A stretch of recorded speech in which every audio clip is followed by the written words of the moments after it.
you gotta combine your artwork with your hustle. If it's not enough to be good, you can be the best. It's not enough, man. Get great at the art you're gonna do. Get great first. Right. Be great. Compete. You know, there's people. Oh, I don't compete, man. You need to compete. You need street cred. You need it, bro. I mean, how can you say you're the best if you haven't competed with the best and beat them? There's a lot of people that do the opposite. They're not good yet, and they want to do marketing. Marketing is like, wait, you're not good yet. Don't market yourself yet. Work on your craft. Be great. Be in a competition level that you know that you're like up there with the top 10 in what you do. After you have that covered, work on your marketing. You know, it doesn't pay to market a product that's not ready. What's up, Disrupt Nation? My name is Tony Delgado, and I want to invite you to the Disrupt Decentralized Finance Summit being held at the Puerto Rico Convention Center. This is our first in-person event that we've held since COVID-19 shut down the world and shut down the economy. The entire world has been flipped upside down since the last time we did an in-person event. We've seen the metaverse taking over reality. We've seen inflation hitting record time highs. And we've seen the cryptocurrency revolution completely disrupt finance. Decentralized finance is taking over the world, and business has never been the same. If your business was not online in 2020, then your business became out of business. And that's why we're hosting the Disrupt Decentralized Finance Summit to show you not only how to survive, but how to thrive in this new digital economy. We have a world-class lineup of amazing speakers, including musical performances by will.i.am from the Black Eyed Peas and Big Daddy Kane. It's going to be an amazing after party and VIP experience, but also an amazing educational experience. And we can't wait to see you there.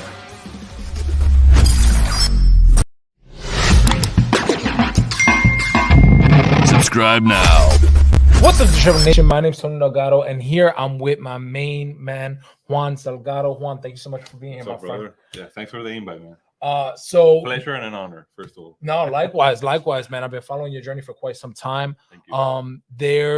There's a lot of hype and there's a lot of money flowing through the cryptocurrency and now specifically the NFT space, but we don't have a lot of Latinos in the space. So that's why when I found your project, I was really, really excited. Not only is the art incredible, but your story behind it is really, really interesting. So I want to deep dive into it. But before we get into, your journey through the NFT space, I want to talk a bit about your journey as an artist. Yes. How did you get started as an artist? Man, I've always been an artist. Since I had the use of reason, I've been doing art. I was a super shy person when I was a kid, so I think art was my way of like coping with the real world. And all of a sudden, I started gaining attention. I remember in my first grades of school, I became a little bit popular because I was the kid on the class that knew how to draw. So I saw it as an escape, basically, and I just had a passion for it since always, And I knew it since I was a little kid. I knew that was what I was going to do. So since very early, I started educating myself. So I remember probably my first art class was at 9 or 10 because I decided I wanted to take art classes, because I knew I had a skill. I was good at it, but I also knew I had to work on it, and get better and better and better. So basically I studied art all my life. I started at 9. Then I joined an art high school in Puerto Rico because I remember I was in a Catholic school and I didn't like it so much, because it was like a movie, bro, like the popularity contest and all of that. It wasn't for me. It wasn't for me because I am not an athlete, and stuff like that. So I heard about this school called La Central de Arte Visuales in Puerto Rico, man, the best school here, honestly. They taught me everything I knew about art. So this is an art high school. It's a specialized public school specialized in art. Wow. So you take 90 minutes of art daily there. So, man, I changed schools in 9th grade, I remember. And it changed my life forever. Then there I decided I wanted to do this forever, even though I was against the current, because what in the past, like right now we have more information, but in the past, you know how it is. Like, I want to be an artist, man. You're gonna be homeless. You're gonna be homeless. You're gonna be hungry. So, man, like knowing that, I still wanted to be an artist. First of all, I mean, I come from a conservative family, so I started my journey saying that I wanted to be an architect. Because it's a safe art. Yeah, You know what I mean? it's like, It's safe because it's not safe more at all. corporate than. Yeah. But in the process, I started getting deeper into the painting, into the scene, and all that. And man, I just decided like this is what I'm good at. This is what I have fun doing. So I remember in college, I went to an art college too. I used to cut classes to go to the art department. You know what I mean? So there you go, man. I mean, I just had a dream. I had a passion since I was a little kid, and I saw the light in the end of the tunnel. I went for it. When did you transition to start doing art on skin, right? Start actually doing tattoos. So yeah, man, I was when I was younger, I was really into like punk rock and metal, So I was into extreme games and all that, like all the punk scene, all the ramifications of it.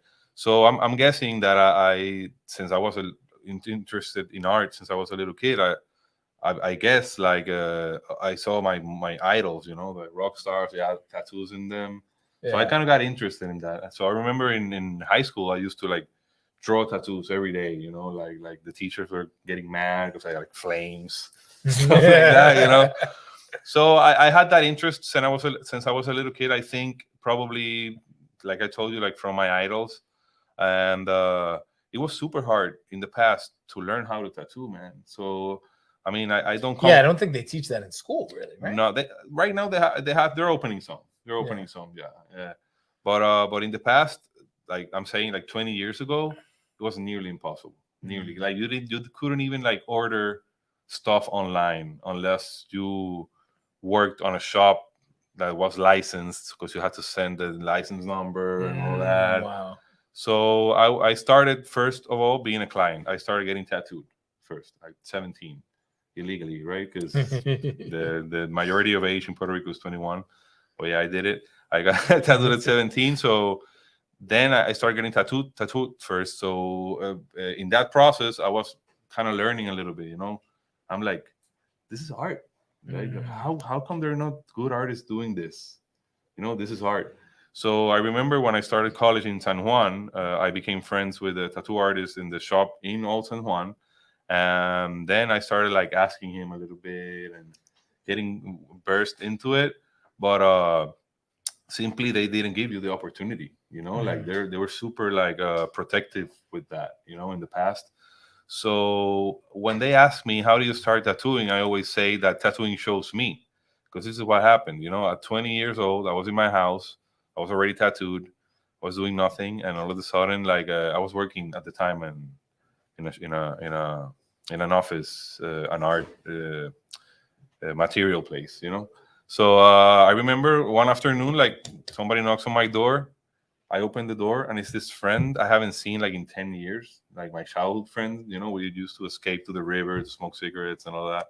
So I see him. He's like super long hair and super tattooed. I'm like, bro, you have tattoos? I have tattoos. And he's like, yeah, bro, I'm tattooing in Boston. I'm like, did you bring your machines with you? And he's like, of course. I'm like, let's go get him. Like, not even a minute. I haven't seen this dude in 10 years. And in less than a minute, we're walking to his house to get the tattoo machines, because I was so desperate just to start, because I knew I had it in me, So we went, looked at the machines. I tattooed myself. Then I just started tattooing him. And I do not come from a rich family, I had a lot of struggle when I was a little kid. So all my friends were in the same place. So we didn't have money for tattoos. So obviously all my friends wanted to get tattooed. They were metalheads and punks and all that. So they encouraged me, like, bro, you have to learn, because they saw free tattoos in me, So that's how everything started, man. I started tattooing my friends. All of a sudden, well, what year is this? It's probably no YouTube, right? 20 years ago, bro. Yeah, so there's not even a way to go on YouTube, try to figure it out. You gotta find a mentor. There's no Facebook, bro. Yeah. There's no anything at the moment. So I just started taking Polaroids of my friends, and going around the Polaroids. Like, yeah, I tattoo. So I did a little studio in my house. The first 3 months of my career, I spent at my house. No apprenticeship, no anything. I just had my friend that, honestly, like, he wasn't really good, but I didn't know at the time. So, but he had the machine. He had the machine, bro, and the inks, and he showed me how to like set up the machine and all that. So that's all I needed, really. So the first 3 months, I started working there. The word starts getting out, And 3 months into it, they offered me a full-time job in a shop in Bayamon, Puerto Rico. What's up, Disrupt Nation? My name is Juan Salgado, and I want to invite you to the Disrupt Decentralized Finance Summit being held at the Puerto Rico Convention Center. This is our first in-person event that we've held since COVID-19 shut down the world and shut down the economy. The entire world has been flipped upside down since the last time we did an in-person event. We've seen the metaverse taking over reality. We've seen inflation hitting record time highs, and we've seen the cryptocurrency revolution completely disrupt finance. Decentralized finance is taking over the world, and business has never been the same. If your business was not online in 2020, then your business became out of business. And that's why we're hosting the Disrupt Decentralized Finance Summit, to show you not only how to survive, but how to thrive in this new digital economy. We have a world-class lineup of amazing speakers, including musical performances by will.i.am from the Black Eyed Peas and Big Daddy Kane. It's going to be an amazing after party and VIP experience, but also an amazing educational experience. And we can't wait to see you there.